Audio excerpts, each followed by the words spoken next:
Nothing changes instantaneously.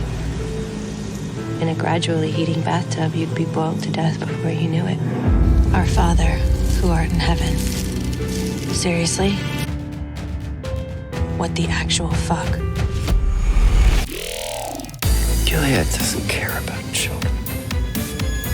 Gilead cares about power. Why does healing have to be the only goal? Why can't we be as furious as we feel? For whatever man sows, so shall he reap. Welcome to Above the Garage.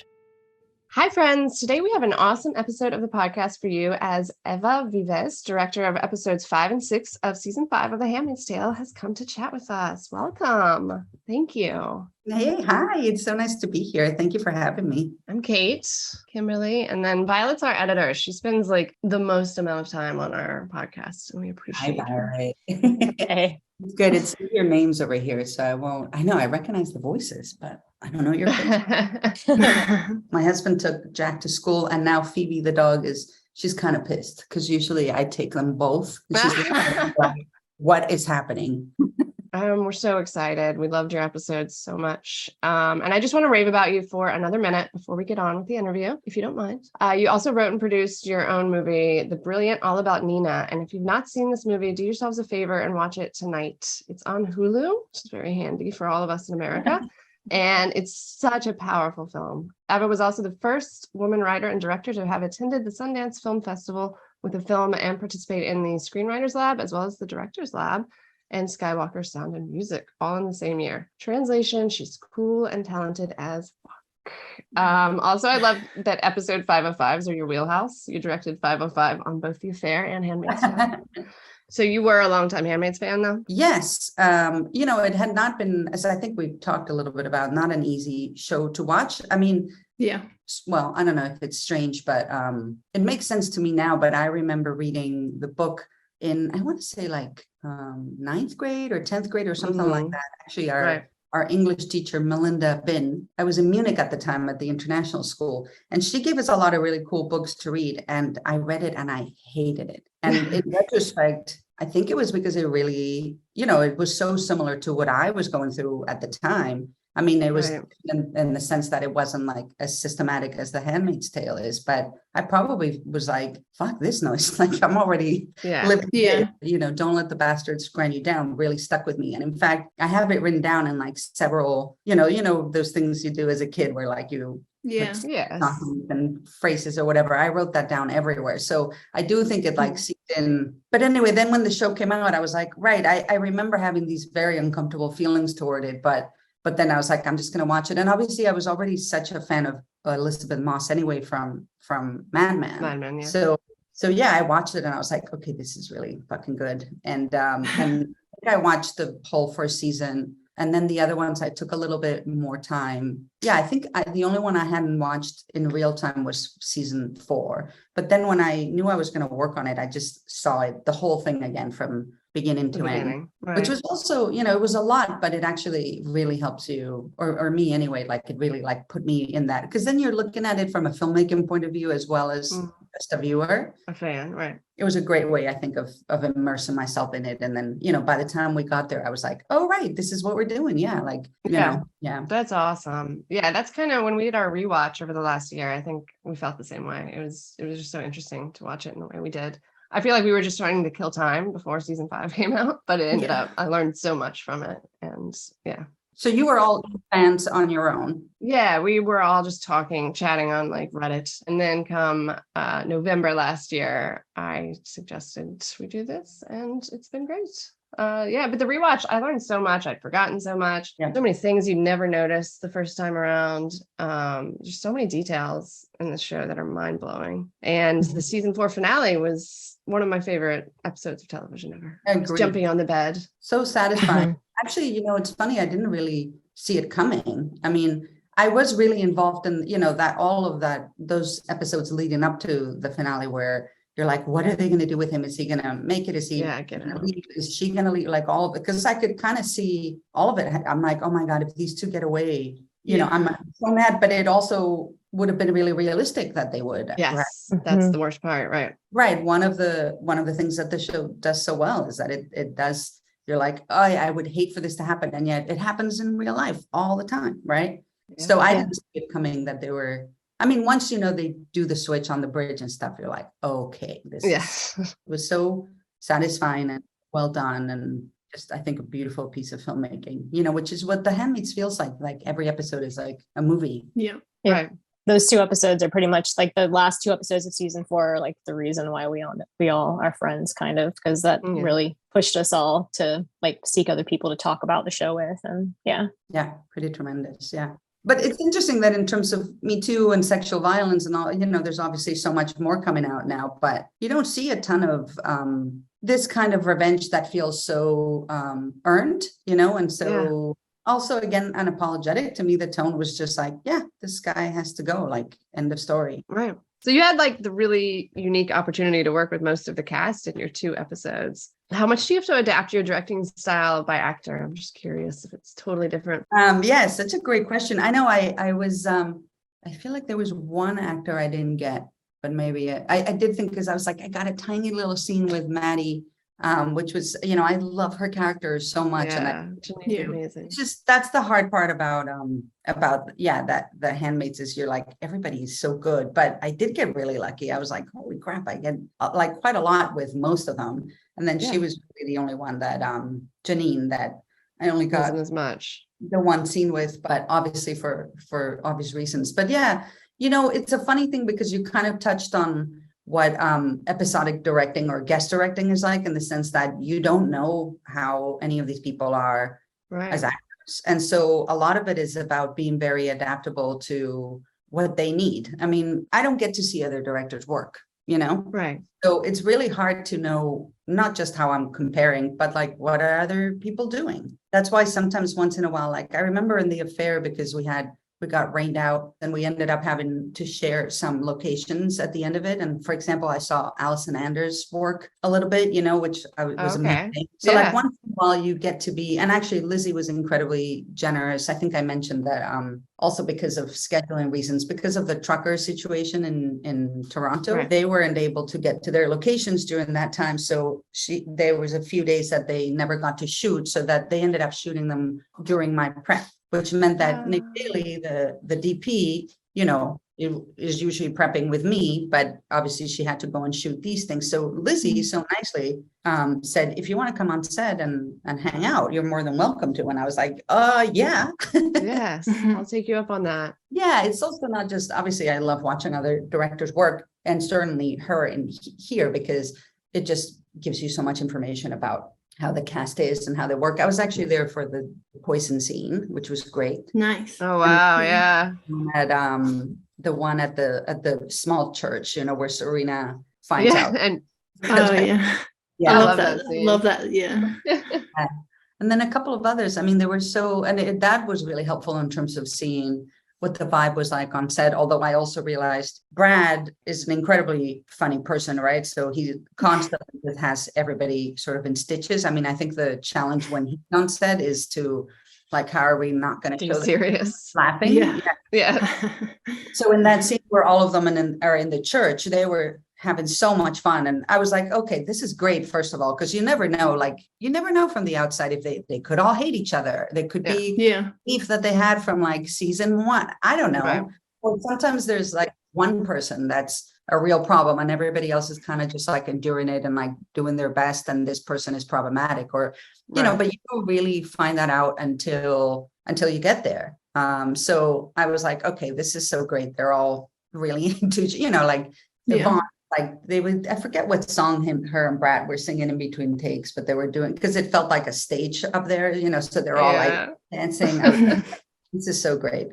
So yeah, I wasn't worried in that respect, but yeah, I think, different actors, like I did this, for example, with the Wheelers, who were new, well, especially Mr. Wheeler, Lucas, who I think introduction is in my it is. Especially something like that. Like, yeah, we met the night before, we talked for an hour about like who we thought this guy was, and, my thoughts versus him, and what he was trying to do, what his objective was, how much he wanted to show Serena, all of this stuff.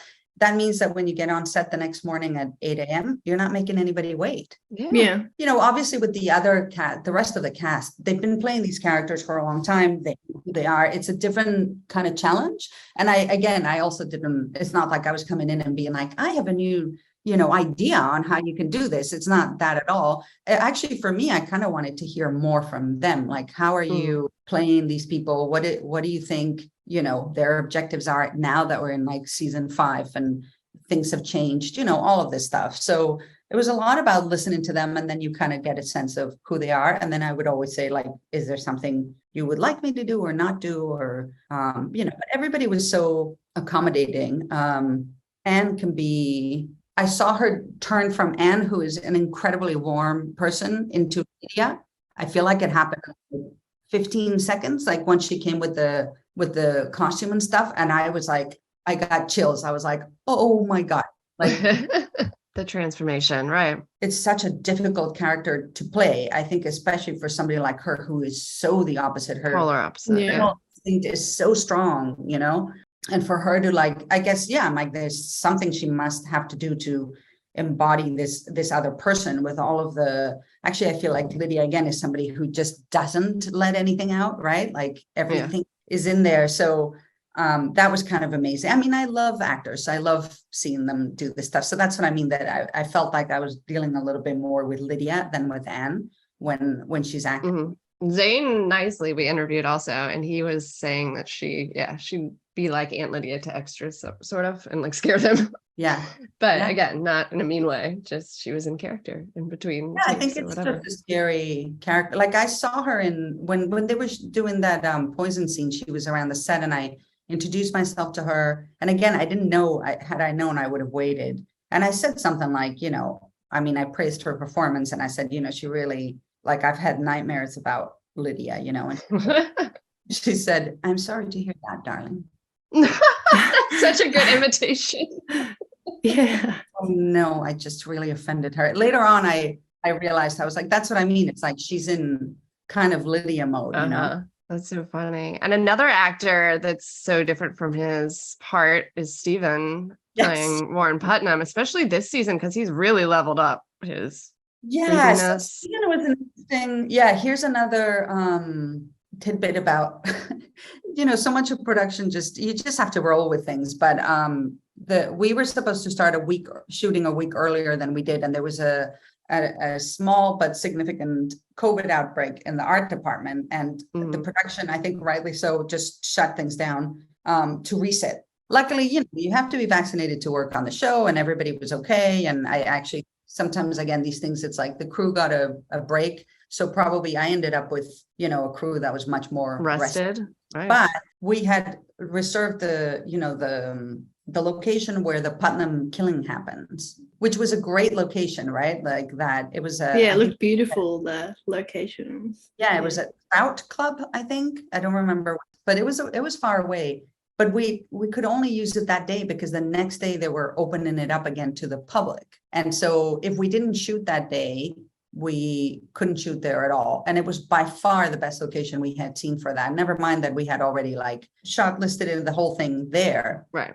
Like it's not an easy sequence. You have to, you know, they have to be able to be inside and then come out and have to look the way Handmaid's looks and, you know, all of that.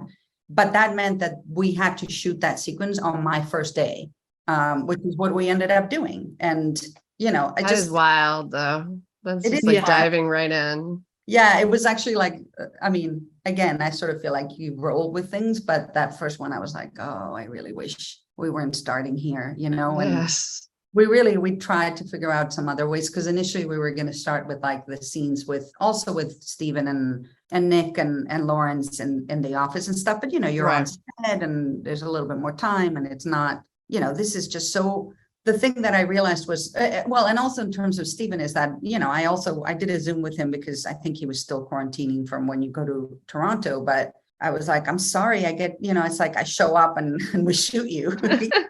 Like, I've only ever met this guy and we're already like shooting him in the head. But I think it was a very emotional thing for everybody in the cast and probably the crew too, because I mean, I think, you know, Stephen is like a beloved cast member, and I think he did an incredibly good job of playing a real shithead, which is not an easy thing thing to do. And actually, I give actors who do that a lot of credit. Like I remember since you've all seen my movie, the Joe character, I had a really hard time casting somebody. I thought it was so interesting that so many men didn't want to play that kind of character, Right. So I give Stephen a lot of credit for also going there. And there was also a really clear sense of, everybody was really upset about Stephen leaving, but then everybody was absolutely Putnam has to go. Happy about that. Yeah. Not a question. And he even said, he was like, well, I kicked the puppy, so of course I have to die. I was like, yeah. But yeah, him and I talked a lot about, it's interesting the things everybody brings to it, because again, it's like not anything he has experience with, right? And I was like, well, I've never shot anybody in the head either. However, I have had experience that then I've also been able to compare with other survivors about how rapists sometimes can be about their own crimes. And he was saying, he's like, do you think he would beg or not, or something like that? We were talking about like, would he be begging not to be killed? Right. And I was like, in my experience, most of them actually don't think that they've done anything wrong. So if anything, it's the opposite, that there's this real hubris, almost like, yeah, fuck, who are you guys? I think he did so well in that scene that he remains who he is until the end, that he's like upset at these two, like, how dare you come and my, and of course, I don't think he's expecting them to kill him. I think he feels like they're going to take him away and like try him or something. And that comes as such a surprise. And we also obviously talked about that. I didn't want to like reveal the gun or anything until Nick. You did a great job of that. Yeah, it's a shock and it's amazing. I know, it was a shock when I read it. Imagine I got that script and I was like, what? We're doing what? It's also funny because usually I think I mentioned this, traditionally the middle episodes are always supposed to be the sort of quiet ones. They're sometimes called bottle episodes, like they take place in one location or something like that, and kind of do it, again, Handmaid's is so different, but for production, you like spend a lot of money in the first episode and then the finale and the one you try to save a little. So I thought, okay, I'll get 5. This happened, the same thing in The Affair. They were like, it's going to be, Jennifer Jason Leigh and Emily Brown, like talking in a house. I was like, great. And then I get it. And it's like a car crash and 2 seconds in a club and cocaine. I was like, okay, I guess that didn't, but it's so, that's fun about doing this kind of, you go in and you don't know, like, how did I know that we were going to, shoot Putnam in the head? No idea. And then you end up getting all these really weird, like all the blood stuff. Like I had a reference that was actually from Peaky Blinders for when I was like, what if we have the blood go on Nick's face? Yeah. So that needs to get tested. So I get all these like little videos from their wonderful, both stunts and prosthetics and all that. They have great teams that have been on Handmaids for a long time. And I will look up their names and send them to you. Brian and John are their first names, but I don't remember their last one. So I'll get these like videos where it's like a mannequin and they're like, is it this much blood? Or this much blood. I have to be like, well, yes, I like the amount of blood, but can it be thinner? It seems too thick. Or now it's too thin. It's like 8 a.m.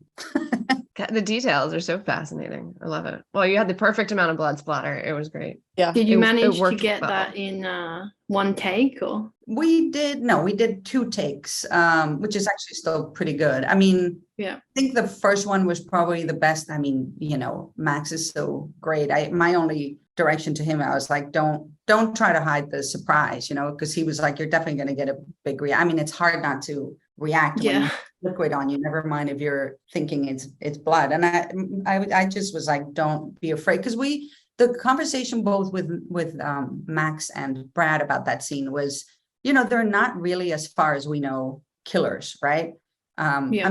Nick might have done that in the past. It's sort of unclear. I'd be curious what you ladies think, but I thought it was a really interesting scene also in terms of like how much of it is morality, how much of it is a political move, but also what actually happened, because they do it themselves, right? That's interesting too. Like they don't, I think Brad gives them like a little look and then they're like, I love tracking all of that stuff. Like to me, my favorite moment between them is actually in the scene before when they're having that drink and Steven says something like, well, it wasn't that quick or whatever. And I don't know if you're like, they exchange a look.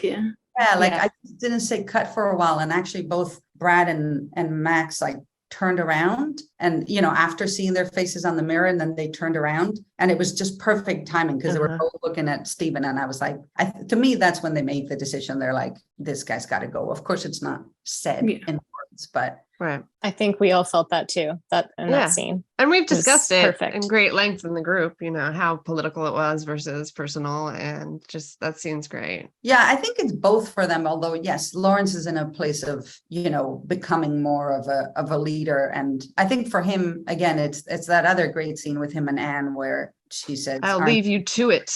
Yeah. I like the end. I love that scene because to me, Lawrence was being the way he was because he wanted to kind of get into Aunt Lydia's brain, like what Gilead is actually doing. Right. Like what the handmaid system is and what she's forcing them to do. She's forcing them to be raped all the time. And I thought that, but I'm not, a lot of other people thought he was being like really harsh about it all, but I kind of thought he was trying to teach her a lesson. As Lawrence is wont to do. Yeah, although I don't think she's quite having it. I don't know. I think, I love how it all ties in. It was a really beautiful piece of writing. I mean, as everything in there, but to me, the effect and consequence of like, also for Lydia, I think there's a real turning point for her in the scene with Esther in the hospital. Oh, yeah. And we also talked about this, that again, so many of these moments of realizations or people making decisions happen even before, right? Like the actual scene where, or maybe the audience doesn't know, but like Anne and I talked about the minute the doctor tells her Esther is pregnant, and she does it again so well. What an actor, right? I mean, you can see it. Yeah. She's like, what do you mean she's pregnant? I mean, she's surprised, but then it's like, it doesn't take her that long to figure it out. And she actually knows where Esther has been. It happened. Yeah. Yeah. And I feel like from that moment until she steps in, she's like, it must have been rape, because I think even she knows that with somebody as rebellious as Esther, that it wasn't going to be her like asking, to have sex with Putnam. You know what I mean? Right. So, yeah. That's and then she brings that her only way that she knows how to, she's like, there is a moralistic, sense of, which I think a lot of dictators have, or dictatorships, where you're like, we have to follow some rules, otherwise it all goes to shit. And I think that's partly what Lawrence is fighting. Like the way that I remember the writers talking about it was a difference between how sometimes China and Korea comports to the world, right? So China will like, we're hosting the Olympics, come and see, like, there's still a bunch of human rights violations going on, but they're sort of saying like, here we, and I think that's kind of what Lawrence is thinking more about. Like, yes, this is not a perfect place, but like, let's open ourselves up and let the world see who we are and that we can collaborate and sort of open up more and be reasonable. Whereas Putnam is more the Korea of like putting up the wall and being like, we don't need, and we don't need anybody in here. And also for him, that means that he can do whatever the hell he wants. Exactly. Like, right. Forget the, and absolutely the morality of the rapes that happen that's what I think that scene between Lawrence and Lydia is so good, because she, he says, so it's rape on Tuesday, but not on Wednesday or whatever. Yeah, exactly. Yeah. Which is absolutely right in the sense of like, they are being raped. I mean, you can think whatever you think about, and she says the ceremony is sacred. And he's like, oh, right. Yeah. I think it's a great scene in terms of, admitting that what they're doing is absolutely wrong. Yeah. But that because it has like a ceremonial aspect to it or a religious aspect to it, they somehow can justify it. And I think that really gets under Anne's bones too. I mean, she's the one that really starts the ball rolling with Putnam, right? And then she has that great way of closing it out at the wall where she's like, everybody for their sins or whatever she says.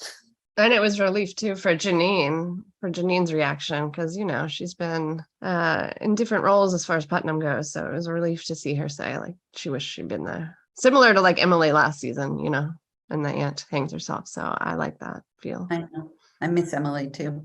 I also like Aunt Lydia is like, she's definitely trending more compassionately, telling her no matter what happened, it's not your fault. There's nothing to be ashamed of. But she still asks like the victim shaming question, like, are you sure you didn't accidentally do something? So it's just realistic, like to life. Yes, we felt that way too. And again, Catherine Collins, who did such a great job of writing this, I also was like, and actually Anne and I also talked about how she is definitely going towards a change, but we don't want it to be the like suddenly in one scene she goes from 0 to 60 or because that would also be unrealistic. So yeah, I think that is very much in keeping with that generation of women. You know, I also had said to Anne, and I don't know how she feels about it, I had always, as a viewer, watched the show and thought that Lydia was a survivor of some kind as well, because I've seen some people take it that way, like including, for example, my grandmother, my mother's mom. They can go in this very dark, you know, people have different reactions if you're not processing it or going to therapy or able to talk about it with friends or whatever, and you're still in a place of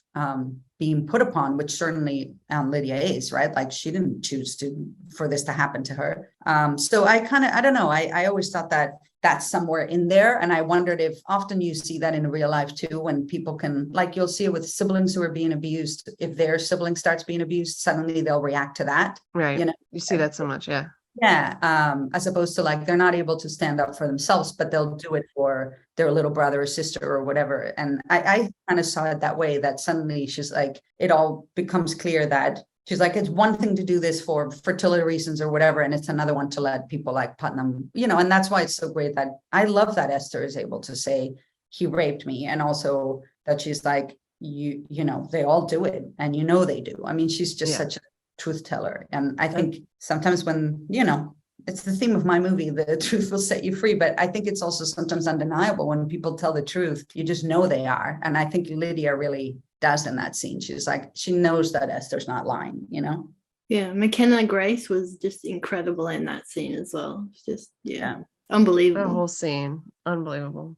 Yeah, that day was really hard, but she's incredible. But it was I mean, for me, it was a tough scene to shoot. That and the one with the kids in the cages was also really hard. But yeah, McKenna's amazing. I mean, she just sort of turns it on. And we did talk a lot about, you know, I wanted her to be, she's tied to the bed and stuff. I didn't want to in any way, you know, we talked a lot about that. I said, if you need breaks, just let me know, or because it's such a, I don't know, it would make me really claustrophobic. Being restrained, yeah.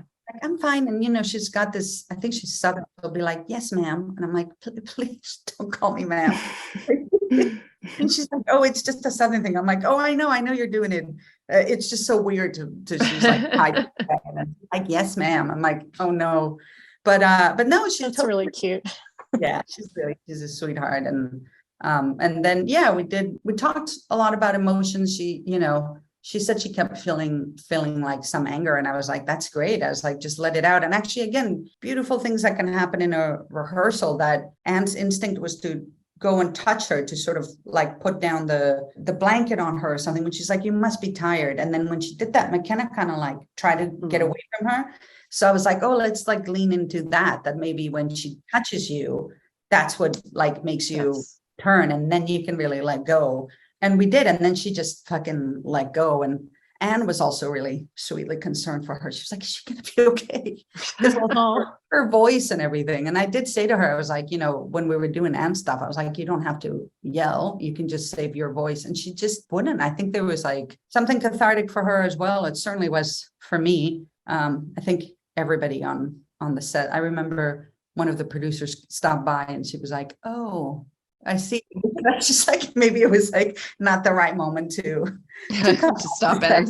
Well, yeah, because she said also, McKenna said that the filming of the scene with the truffles was really hard and affected her. So I'm sure it was cathartic to follow it with the hospital. Yeah.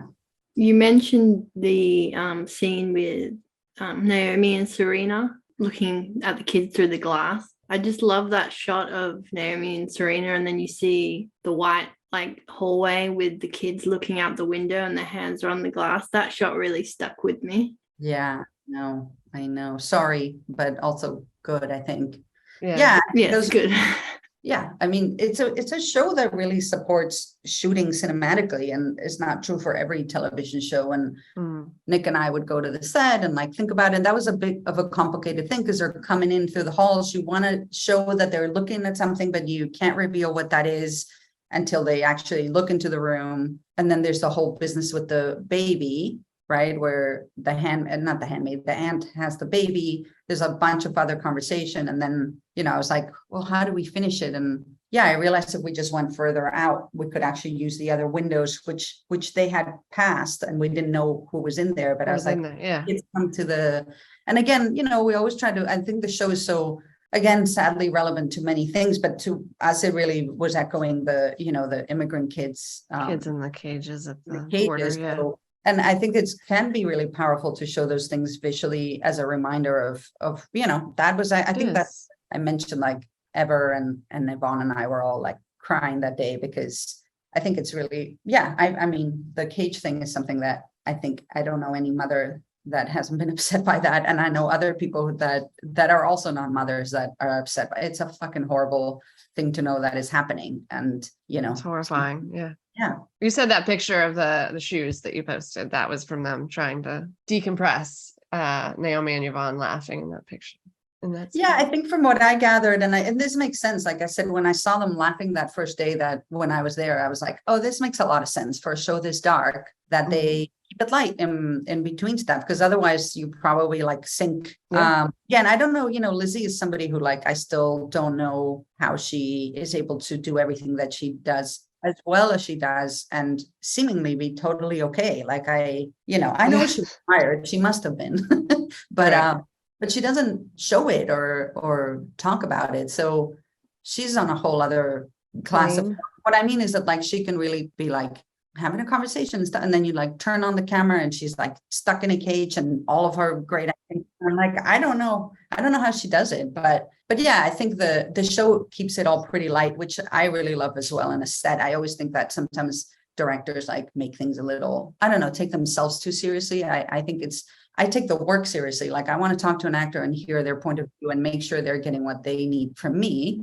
But I also think it's okay to like tell a joke in between or stuff like that. So yeah, for the most part, that's what they are. But that day was really hard. I think it was also because, Yvonne has a baby. I mean, she has a 2 or 3 year old and a baby who was very present, obviously, on the days we shoot with her. I thought this was also really cool that we, shoot around her breastfeeding schedule or that's awesome. We're like, and we would talk to Yvonne, be like, okay, so we know you got to pump. Like, do you want to do the next setup and then pump, or do you want to go do it now and then we'll come back? And it's like everybody was in it together. Yeah. And I think it made her more comfortable. And then it also, and we always made our days. So it was also like, hey, Hollywood, guess what? This can be done, just sort of think about it ahead of time. But yeah, that day was really hard. Once Yvonne started crying, then Ever started crying. And I was like, like I really wanted to, but I felt as a director, I was like, also, I know myself, I'm like, if I start crying, I'm probably going to stop.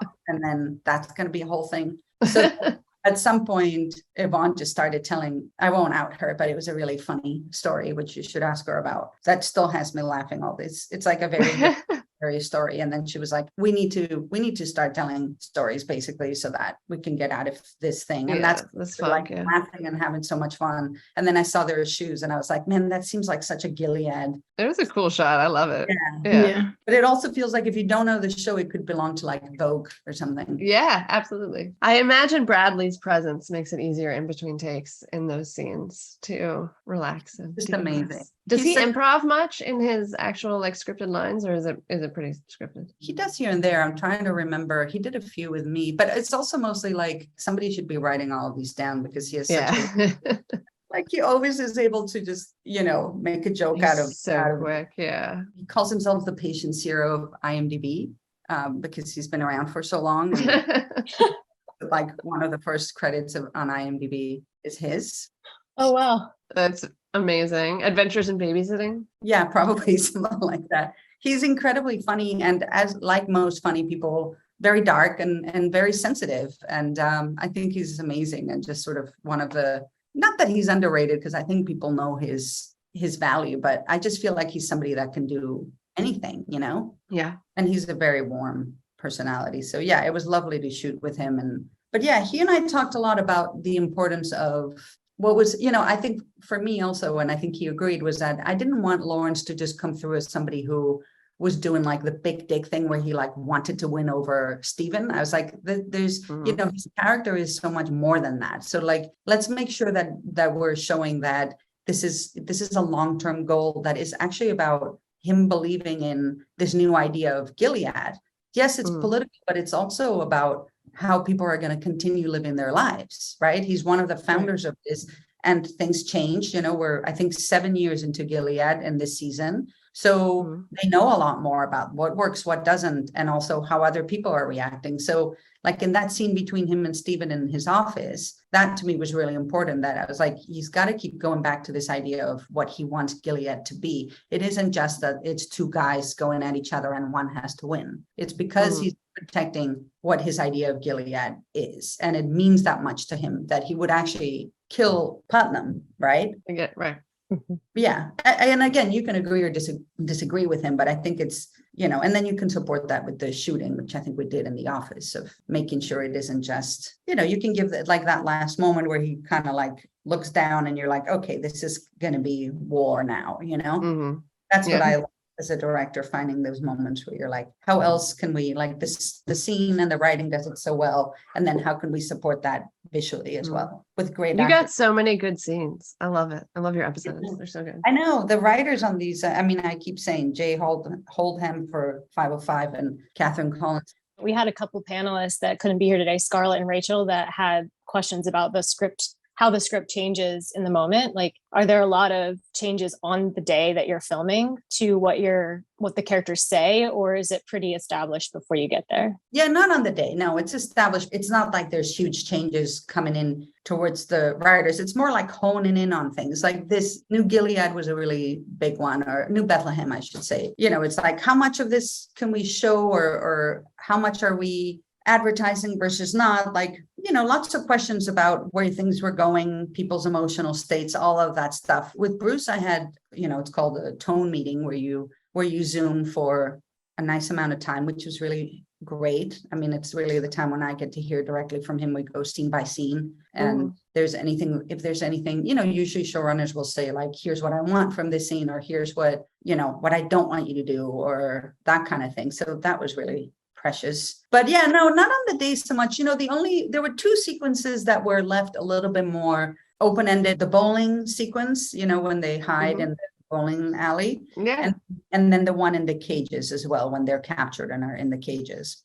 And really that was more both OT and her dealing more with what their relationship was. Whatever else has happened between them, there's still somebody who's been married and who's had a lot of love between them. Like, they would also have a little bit of humor and some kind of shorthand between the two of them, as opposed to just being like sad and upset. And it's also surprising, but it's human, right? Like when you come back to them after they've been there for a while and he says something like, where did you find this Airbnb, or something like that, right? Yeah.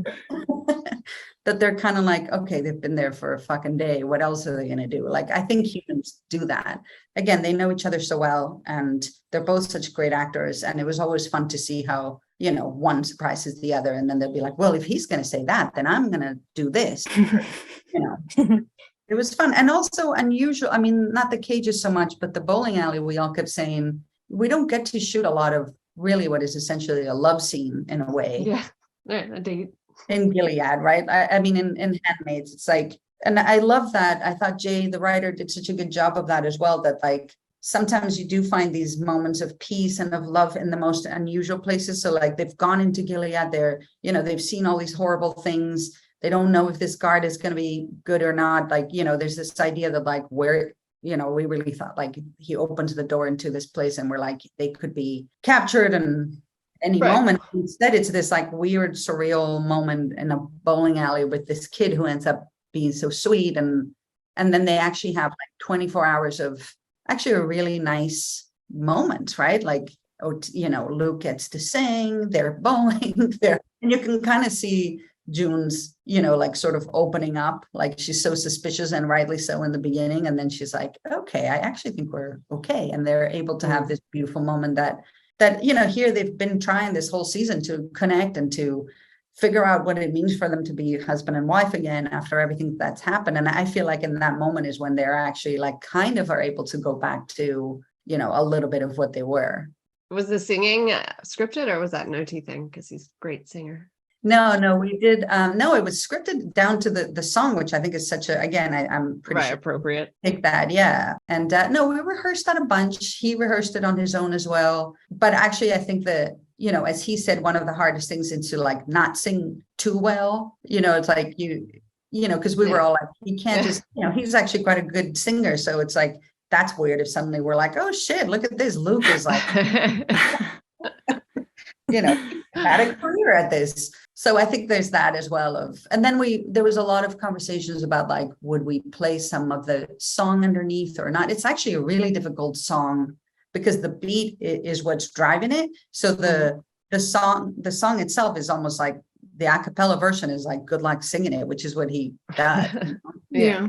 And then he had requested that specific piano, which I love. I think it's called the Rhodes piano, which is from like the 50s or the 60s, which funnily enough, I was like, now when he told me about it, I was like, I saw Ray Charles playing that. I saw Ray Charles a few times live and he was like, Wow. yeah, Ray Charles played. Anyway, he wanted that specifically for the sound, but also because it there was a lot of discussions about like how realistic it was to have all of the stuff in this bowling alley. Like we didn't want to go too far into it, but it also kind of made sense that like that, because he says the guys spend a lot of time. It's not just him, right? It's not just the Owen. Yeah, Jaden. So anyway, and then that disco ball, which I asked for was, this is also like, I asked for it because I thought it would be good in terms of lights, but then they also, I think it was OT that was like, what if I hit it and then it goes, and then Owen was like, or we could do the, like I shine a flashlight on it and then it goes everywhere. And then we started like rehearsing that. And then that became, because the other question was like, how do you give them a moment and not have Owen or Jaden rather feel like a third wheel in there? Like, yeah, because that was a really interesting thing too, that I always interpreted that he was kind of like Hannah, right? Right. That doesn't remember. Yeah. Right. That they would look at him and be like, even though he was a boy and a little older and stuff, that they would think, when he talks about like he doesn't really remember that much, they would see him the way they're like, oh, this is kind of what Hannah must be like, or that came through very well. Yeah. Right. So that there is like a paternal feeling towards him. But then when we were rehearsing some of it, when they're like dancing and kissing, he was like, this feels really weird that I would just sit here and like watch them. Even though I was like, what if you do that when like, if you're a kid and sometimes your parents do that and you're both like glad that they're doing that, but you're also like, ew, I don't want to see that. But that was like a hard thing to do. And then it might be nice for him out, in Gilead to see something. Oh, totally. No, I think they did an OT and him, I thought had such a beautiful thing, with the, oh my God, they had great chemistry. Yeah, totally. Anyway, that was a really nice sequence. Weirdly, also, that was like when we were shooting, that was when the Roe versus Wade thing was over. God. I remember being on set that day, and a friend of mine who's also a survivor was like, this just happened, because I was so, like not checking the news and stuff. Yeah. Oh man. Yeah.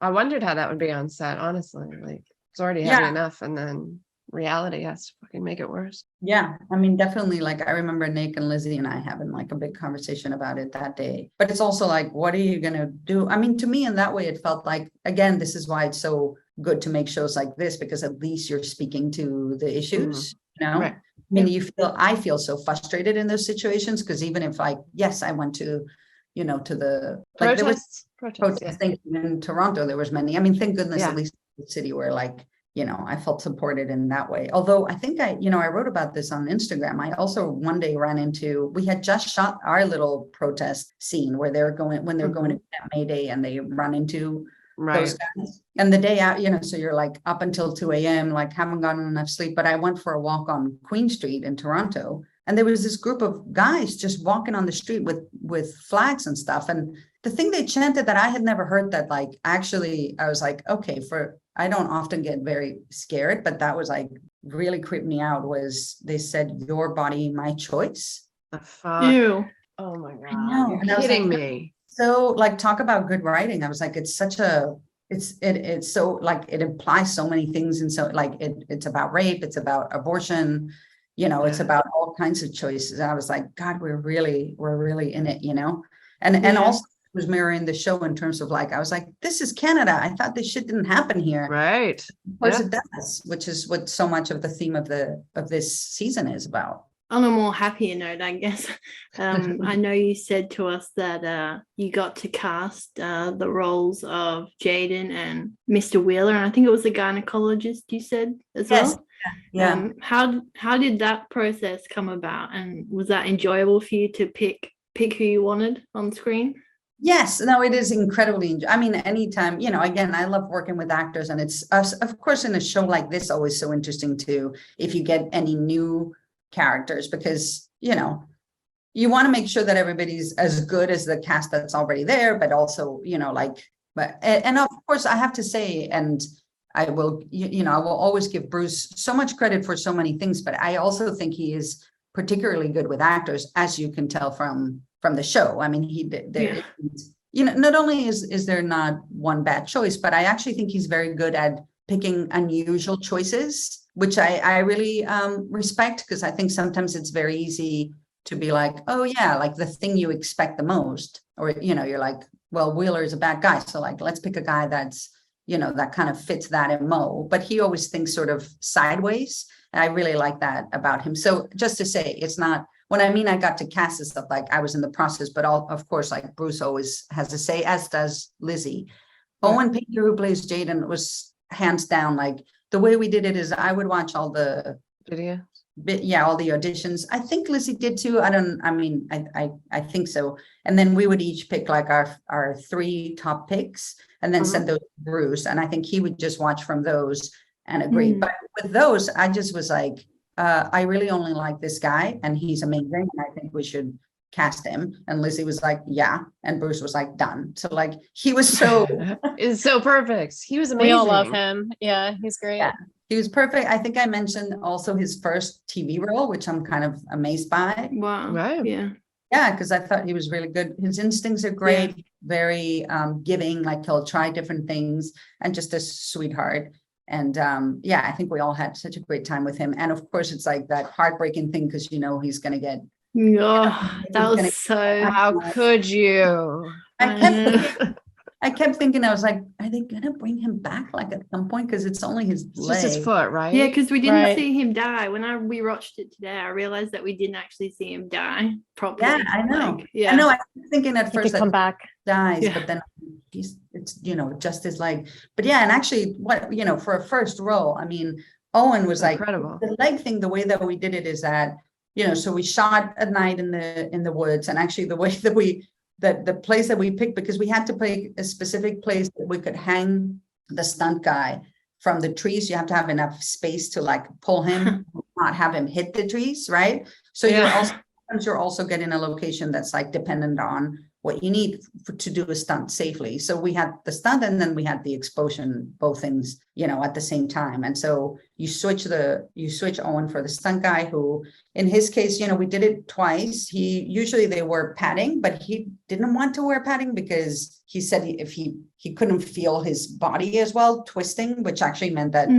he hit the floor. I mean, we can put padding on the floor, but it was not, I don't know. As a director, I always feel so responsible. But actually we put, I think, 4 cameras on it. So we had all the, you know, and we did it twice and it went really well. The idea was that like he would go high up and then turn and then fall on his back. He also had to fall in such a way that, because there was a lake on one side, so we couldn't shoot that way, you know, or let anybody go into the water, which by the way, all these mating frogs were there the whole night. We were all taking bets for sure when the explosion happens, they're going to quiet down. They could care less. They were like, but yeah, so it was kind of a difficult night that way in terms of like how much, because then, you know, everybody has to go behind the camera and that meant going really far away because we could only look one way.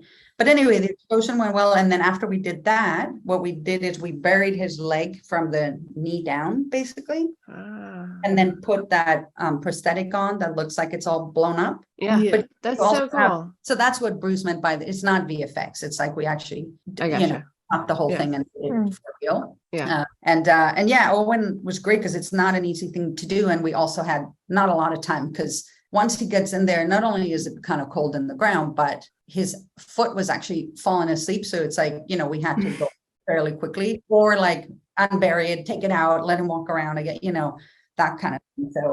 So we had to do it fairly quickly, which again is also a testament to OT and Lizzie, who are like amazing in that and just doing their thing so quickly, so well that you're like, I think we did 2 takes and then Owen, and then that's it. And then everybody's like, okay, gotta go, bye. You know, it looked amazing. Like we posted about it a lot before we saw the screeners, and then I was heartbroken to realize who it was going to be as we were watching the screeners. Yeah. But I think I was like, what a great first job for him. And also like, Yeah. do all these really great scenes and get fucking blown up. He's like, Yeah. and of course, he said to me, he was like, he can't tell anybody. So he's like, I just can't wait for my friends to see this. He's just so pure, like seeing somebody so pure in Gilead, like June said, it's like, I've never seen anything like it. And it's lovely. And to be fighting against it despite. That was one of Bruce's notes on it. He was like, let's just find somebody who feels really innocent. And I was like, here you are, sir. To see it and you're like, okay, here you go, yeah, like Lucas Neff, who plays Mr. Wheeler, was much more of we saw so many different people, and I think a part of it was because it was hard to cast because Wheeler was a new, this is in comparison to, for example, Jaden, where you're like, well, you want an innocent kid who can be threatening enough in the beginning that you think he might be an issue, but then really becomes like their kid. Okay. But with Wheeler, he's very mysterious and he's very, you don't know that much about him. So that's why it was a little harder. And again, I give Bruce a lot of credit that he also, Lucas's audition was really very different from everybody else's, and also from what the character I thought would be. And Bruce was like, he was on all of our lists, but Bruce was like, I really think he would be the one. I think partly because he didn't seem mean at all. I know that now he does, right? He plays creepy now, right? But if you met, so good at that, yes. Yeah. But Lucas is very sweet and kind of like innocent in a similar way to Owen, interestingly enough, in real life. And his audition was very much like that. So I still think that and we talked about that. I'm like, I think he's another one of these guys that compartmentalizes. Like, yes, he has a private army that captures people that are trying to fucking escape and sells them back. So he's a piece of shit human being, right? But, he can also then be home and be like, I think we talked about him having a crush on Serena, but not wanting her to know, right? So it's also that that high school thing of being like, I like her, but I don't want her to know, because also married and, it would be inappropriate and all of that stuff. And I don't know, I think he really got that. And then I think made a lot of really great choices. Like he was always looking at her belly in the shot, if they changed that or not, but we kept a few of them that Vaughn was also like, it's so creepy. Anyway, so that was a lot of fun as well. And then, Jeremy Seamus, I think his name is, who plays the gynecologist, also such a hard role to play, because that was one where we also went back and forth a lot of wanting the creepiness to come out of what he's saying, but not of the way he's acting. That he somehow doesn't think it's creepy to ask for inappropriate, right? Right. Which again, I think is something that the show does so well, that it's it lets the actions speak for themselves as opposed to somebody playing it creepy. And Jeremy had was very warm, and I thought he did really great, because it was I think a really hard scene actually to just come in and do that. It worked really well. I was cringing the way that Handmaid's Tale makes you do, but in new ways this season. And and that whole sequence in the Wheelers, I also was sometimes I get inspired by particular directors or looks, and that was very Hitchcockian to me, even in the way, there's this great line that Anthony, what's his name from Psycho, says in Psycho, where he goes, I'll be right back with my trusty umbrella. He's like a kid. And we talked a little bit about that with Jeremy, that when he goes, he's like, you don't have to leave to go to the office. And he points upstairs. That again, they do in a very childlike way, it's so exciting that you don't have to, and she's oh God. And then we did that top shot of them walking up the all of that stuff is all very Hitchcock inspired. The shot of Mrs. Wheeler's hairdo from the back is Vertigo, right. Again, different things can call for, I wouldn't do that for anywhere in Handmaids, but I think that house had that kind of feeling to it. Too, you're you don't really know what they're gonna do or how bad they're gonna get. Mrs. Wheeler is amazing too, right? When she goes, God, Genevieve, yes. To go to your room. Go to your room, She plays her brilliantly. It is amazing to me, and it was not what I was expecting. I love the role reversal. I love what they did with that. A lot of people were wishing that. A lot of people wanted her to be a handmaid in Gilead, but they did it in a unique way. When you can see it coming from Serena's point of view, she's like, oh no, this is what's gonna happen, right? I also love Serena is Yvonne is so tall, and Genevieve, who plays Mrs. Wheeler, is quite short. And I love that she can still have that power and that command. And I love that when she like approaches her and goes, "Go to your room." She's kind of looking up. I was like, this is hilarious and great. Yeah, it was like a kid telling the mom to get in the room. So much fun. This has been so much fun. We could talk forever. I feel like I can talk forever, but I don't want to go on and on for it. But it's such a great show. And like I said, I've loved it for so long as a viewer that this is like, cherry on top. Yeah. And actually, I think I mentioned this. I have a group of Survivor friends that all watch it, which was also been really meaningful in terms of like what gets shown and how and the different reactions to it, because I've mentioned before, I'm not a proponent of like showing rape on right, and they're moving away from that. Yeah. Well, they are. And also, again, I do think that like the ceremony feels, not that it's different, it is absolutely rape, but it's such at the heart of like what the horror of Gilead is, that I kind of understood that. But I've had trouble at times with the way they show stuff. But it's interesting that there's a couple of women on there that don't feel that way about the show, even though most of us do feel this way about other shows, where we'll be like, we're not going to watch that and we will tell each other, like somebody will be like, hey, how's, whatever show. And somebody will be like, yeah, we don't want to watch that. It's like, it's full on rape on the power, whatever. And so we'll all stay away from it. But Handmaids is like one that we all have watched, which is pretty amazing. Because I think it also showed to the testament that it's so much about her and her point of view and the horror she suffers and, what her experience is, which also does matter, right? It's not just like, well, let's show a rape for the fun of it, Right. All right. Let me invite Claudia first. Hi, Eva. Hello, Claudia. Nice to meet you. You too. Nice to meet you. I'm asking a question for Sarah, who couldn't be there today. And she wanted to know, you're both a director and a writer. Is there one that you perhaps prefer over the other? Oh, such a good question. But no, ultimately, no. I think they both really give me a lot of what I need. I have, I have both of those, like introvert, extrovert. I think for so long growing up, people were like, you're either one or the other. But actually, in recent years, I think we've all found out that most of us have both. And so I really... like when I'm directing, saying something like Handmaids, you're constantly in touch with other people. You're managing a lot of different personalities and different departments, right? There's like, you're constantly choosing, you're being asked a million questions, like what color should this be? And, how do you want to shoot this? And what location are we picking for that? And, what does the blood have to look like? And what does he fall under? All of this stuff. And I love that. And then I also love coming home and shutting myself in this little room. So you close the door. Yeah. Nice. And doing the opposite of that. Yeah. It's like, I get to just be by myself in my head and write. So I think both of those things really work for me. And I just feel lucky that I get to do both. Perfectly. Thank you. Thank you. Claudia's in Austria, by the way. Oh, Ginger. hi, Ginger. Hi, it's so nice to meet you. Nice to meet you too. You spoke about how wonderful this cast is, and we always hear such good things about how kind they are and how fun they are. And I was just wondering, like, besides that, what's your favorite part about working with this cast? And do you have any fun stories you could share with us? You're like, I want to hear the shit, right? You want to hear, like, oh my goodness, let me see. So I started with Max and Brad and Steven in that killing thing. I mean, actually, that day was kind of funny in the sense that I think I can't believe I forgot this. Like, so the first day that I shot with them was the Putnam scene, and we had to shoot their breakfast last, right? Because it's like you want the light outside in the morning to do all the killing, which was quite a big production. It was like, because anytime you have blood and people getting dirty, you have to change them. It just takes time, all the stuff. So we did all of that, and then we went inside to do their breakfast scene.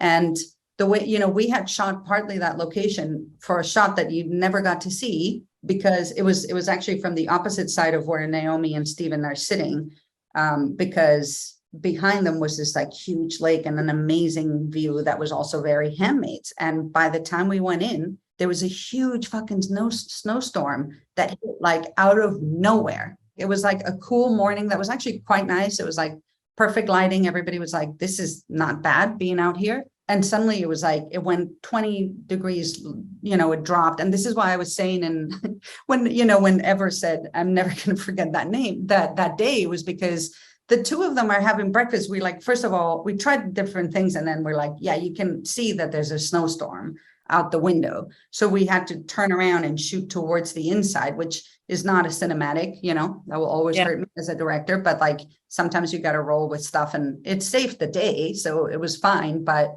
we didn't get that shot. But also poor Ever, especially because the guys were able to wear clothing underneath. And actually you can start to see, I mean, you don't see it, but Max and Brad, who were outside, and poor Stephen, who kept like, being thrown to his knees and look up and fall down and being thrown to his knees again. I mean, he can wear padding and stuff, but it's still, it's a lot. And they were starting to, like tremble because it got so cold. So that's something that they really need to control. And Ever and Stephen, especially like in the breakfast scene, they're like, another potato.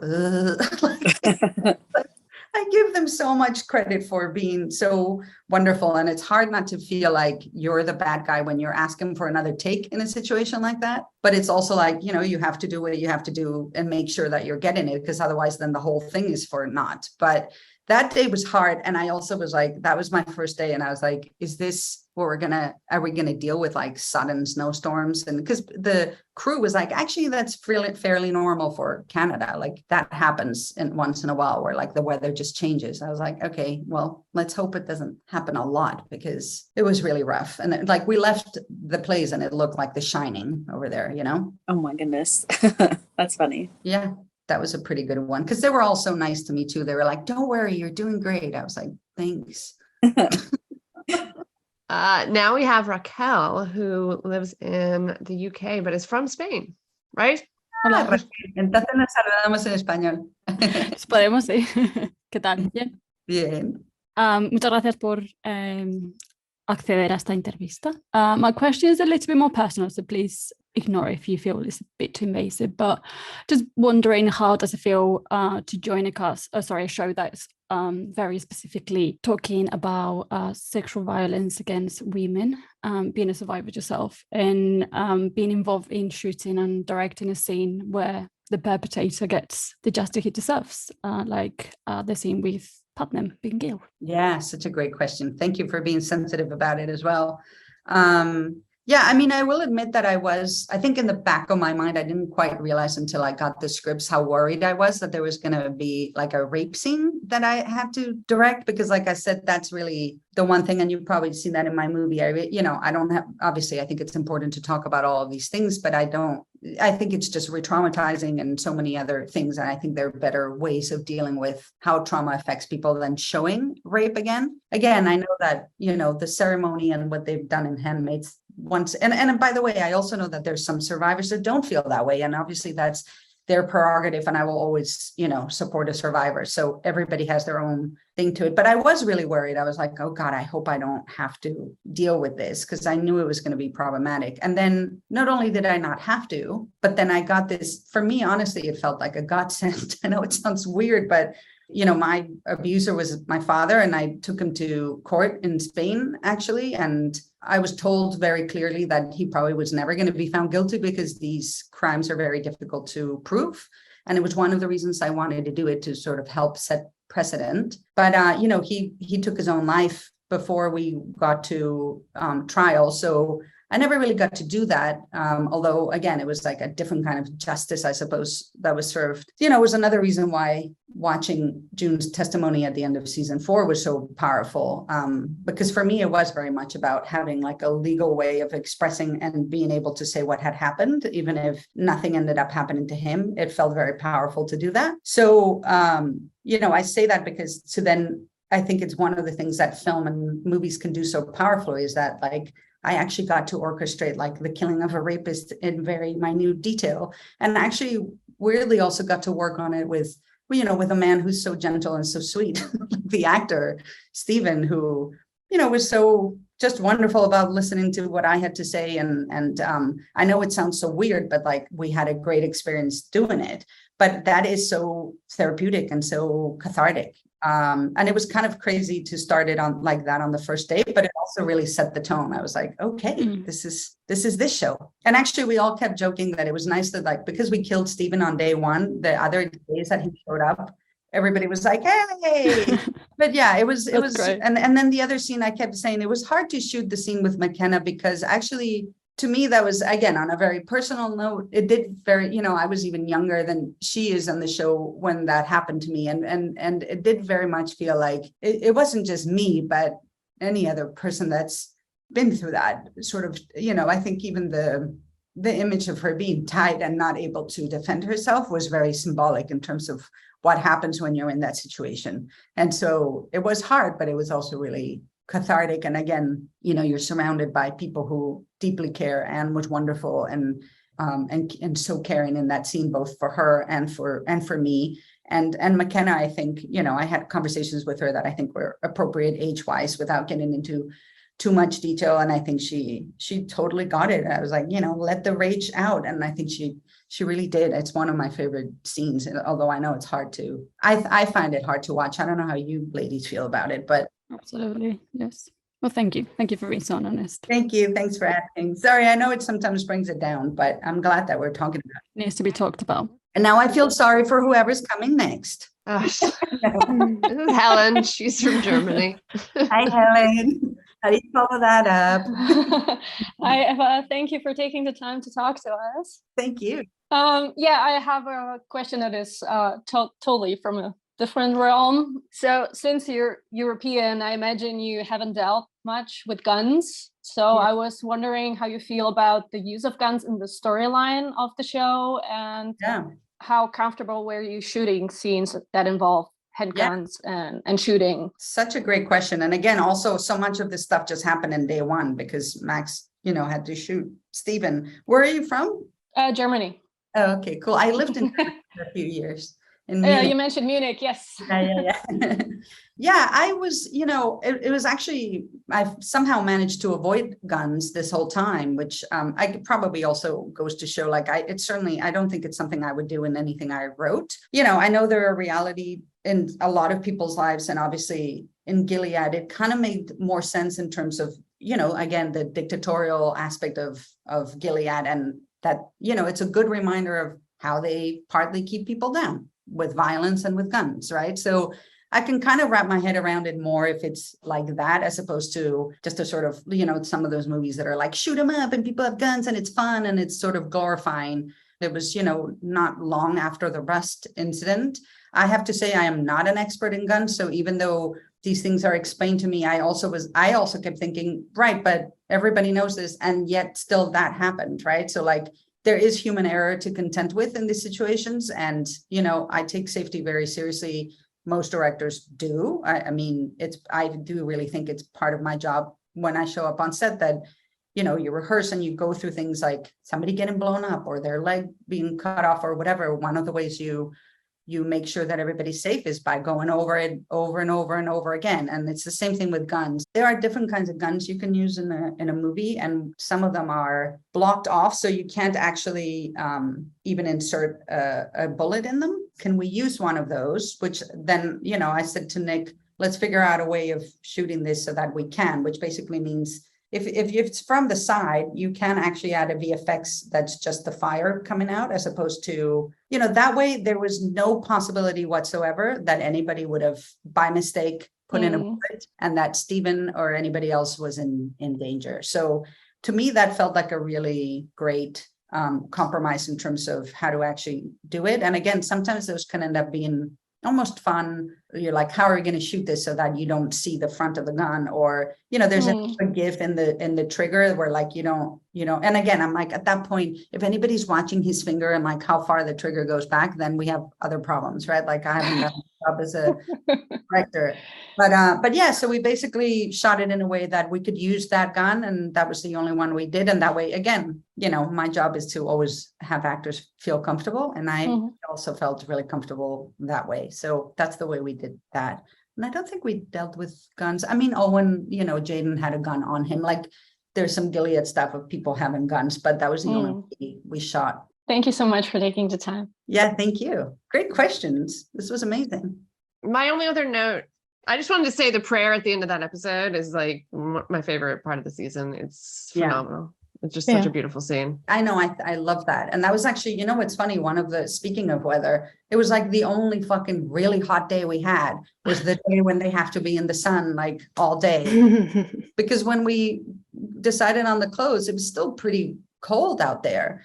And then we get there and it's like, you know, 80 degrees, and poor Lizzie and Yvonne are just like in the sun all day with the fucking dust on the car and the and also poor Ezra, who I think is sort of an unsung hero of this. He's amazing. Yeah, I think he's amazing too, and also really fun to work with. But I also was like, this is just such a bad, I guess that was the other one where they shoot him, but same thing with the gun. It was the same gun that was, you know, not closed off. Right. Can I ask a question about, well, I just wanted to know what it was like working with Clea Duvall on your film, because we love her in Handmaids. We love her in your film. She's great. Her too. I know. And I actually, they also shot that scene with her. She just came in to do that scene on one of my prep days, but I had something else. So I couldn't, I mean, I texted with her and said, hi, she's, you know, she's delightful. I think I mentioned this to her when she was in my film. I had a crush on her for so long. Growing up, we all do now too. Yeah. Still do, but I just remember, you know, like a impure crush on her for so long. Like The Faculty and what is it called, that, you know, the Jamie Babbitt movie, but I'm a Cheerleader, which I think was maybe I've just always loved her and thought she was great, and loved her as an actor, like her presence. And then again, to sort of see her change, like being Veep. I mean, I think she has such range, and I think she's fantastic. And I was so grateful to her. So I made a short film called Join the Club that was programmed at Sundance in front of Clea's first film as a director. The Intervention, is that the film you were hers? Yeah. But I'm sure you guys have seen it. It's really good. It's about like a group of friends that go away to a house on the weekend. Anyway, she debuted at Sundance, and my short film was programmed in front of hers, which I also was like, oh my God, I think Natasha Lyonne is also in it. She has a great cast. So I met her that way, because every time we screened, we would go and do like the Q&As together, and she was adorable. And then when I made the film, I had that scene, that sponge scene that, you know, I always thought would be like a good thing for Nina to watch somebody else argue about something and get through it. And I asked her, you know, would you come and do it? And she was like, yeah, absolutely. And she's just very, you know, calm and wonderful. And yeah, it was a very easy experience. And I loved her in The Handmaids as well, her and Alexis. I mean, I forget if this is season 3 or when they have that, or 2, I can't remember, when they do their whole thing of trying to get out of, I mean, just, heartbreaking. Yeah. Clea's scene in season 5, we were all like constantly talking about how great it is. We just love that scene. I think it was also difficult to schedule her because she was directing a new show that she has, and maybe she's in. So yeah, she's busy, and I'm so talented, and I'm just, you know, again, I'm always really grateful when actors will come in and do like a scene for you or something, and they're just very easy about it, you know, and she definitely was. I love that scene, and it's still, I think, some of people's favorites, like the way they argue and back together kind of thing. I wish I argued like that. I'm going to work on it. It's very I literally so we're talking about the scene of Clea's in All About Nina. Yeah, that's very much, my husband and I always argued about the sponge for years. So I have to find it, but there is like a fighting method. There's a therapist that put it together that basically explains, like, you know, because so many of the things that we do when we argue is actually, you know, not to keep on point. Like we'll be like, well, you did this, well, you did that. And then, you know, my mother taught me blah, blah, blah. So then you're kind of going around what the argument is and never fixing it. So this therapist came up with, I forget, but I remember at the time I was doing research about it. And it's like the how to fight well method or something, you know?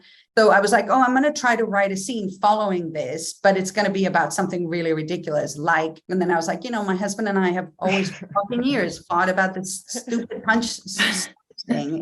I'm always leaving the sponge underneath, and he's like, why would you do that? And, you know, we had tried all of these things over the years where like we got like a little sponge thing, and then I would forget to put sponge in it. You know, it's just like these dumb, but anyway, I was like, I like that Nina is watching it like, okay, this is how it's done. And I love that I think the I love you was kind of their improv. Maybe Kate said that was lovely.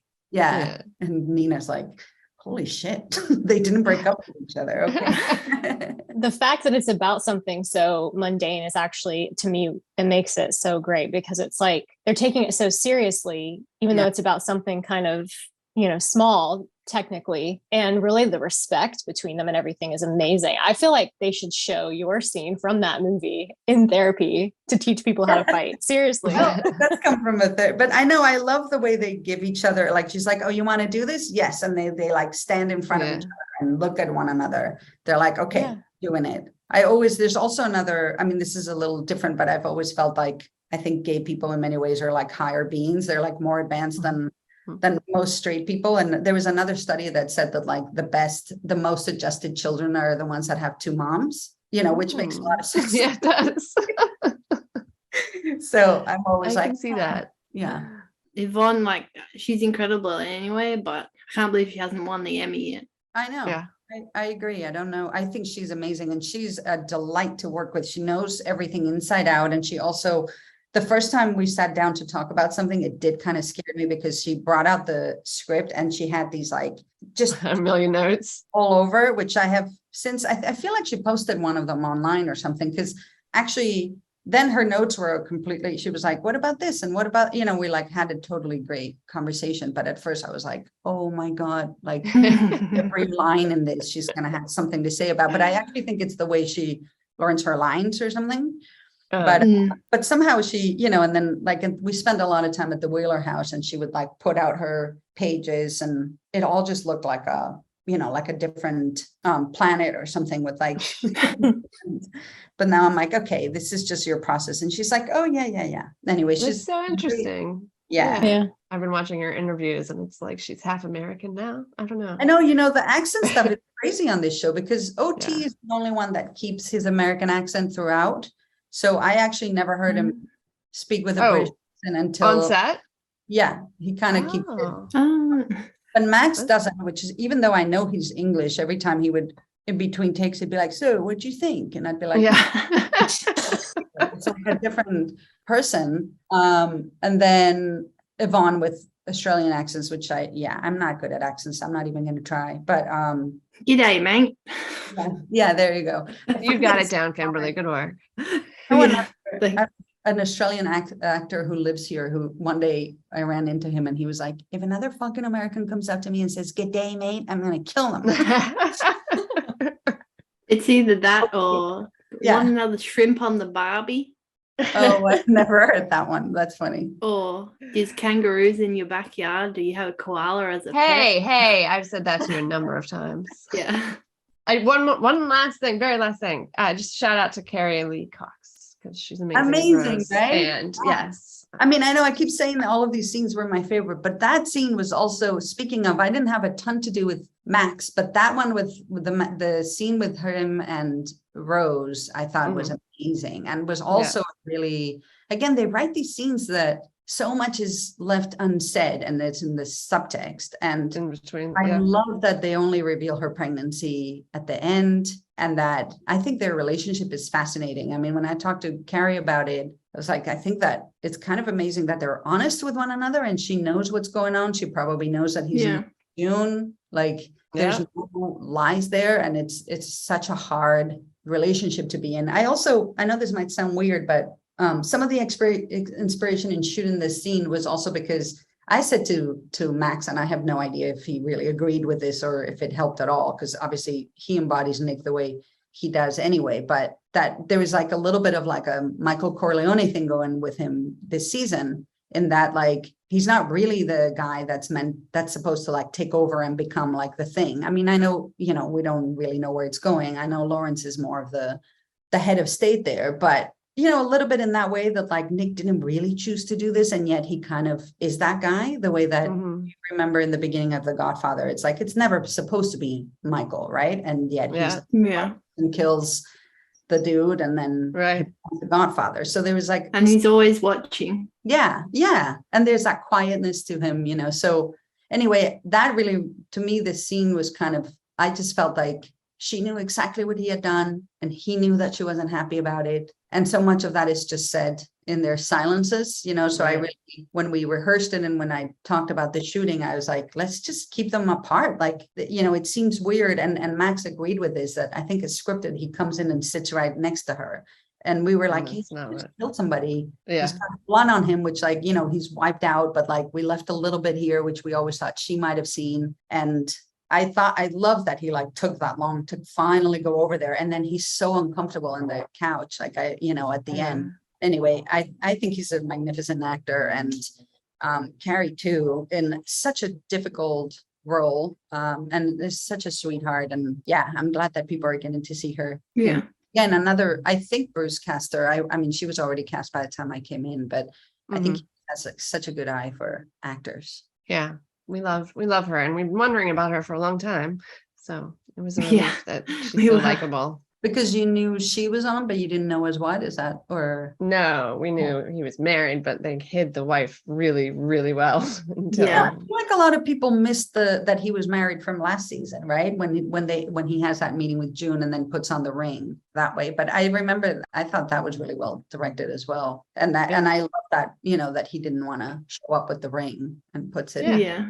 It makes sense. What's interesting about Nick is that so much of what he does is like what are traditionally like shithead husband moves, but the way this is written and the purpose of the relationship is actually, when he does it, it's romantic, right? Like, oh, he took off his ring. Husbands do that when they're being assholes, right? And then it's a very good point. It was actually really sweet of him. All right, ladies. Well, thank you. Yes, thank you. So nice. And thank you for taking so much time. This is so much fun too. I was gonna say, when I started listening to your podcast, I was like, this is totally, I will do that, because it's, you know, you work on a show, you love the show, and then you work on it, and then even though my husband's so supportive, after a while he's like, I can't listen to this. Which I get, you know, like I talk about Your Honor so much more now than I ever would have. But so to find a group of women that love the show and that are as smart as you guys are, I really understand why Bruce, I know he tweeted about you guys, and I was like, yeah, Bruce, these are some really good, fans. I love and I think so much of what you bring up are exactly like so many of the thoughts I had or thought about, and actually a lot of the stuff that was also being discussed writing wise, you know, even when I was there. So yeah. Thank you. Thank you so much. All right. Have beautiful days, nights. Yes. You too. Tell Phoebe we're sorry. No. Yeah. Tell Phoebe we're sorry. There's some extra pads for us. Yes. All right. Bye. Bye. Bye. Bye.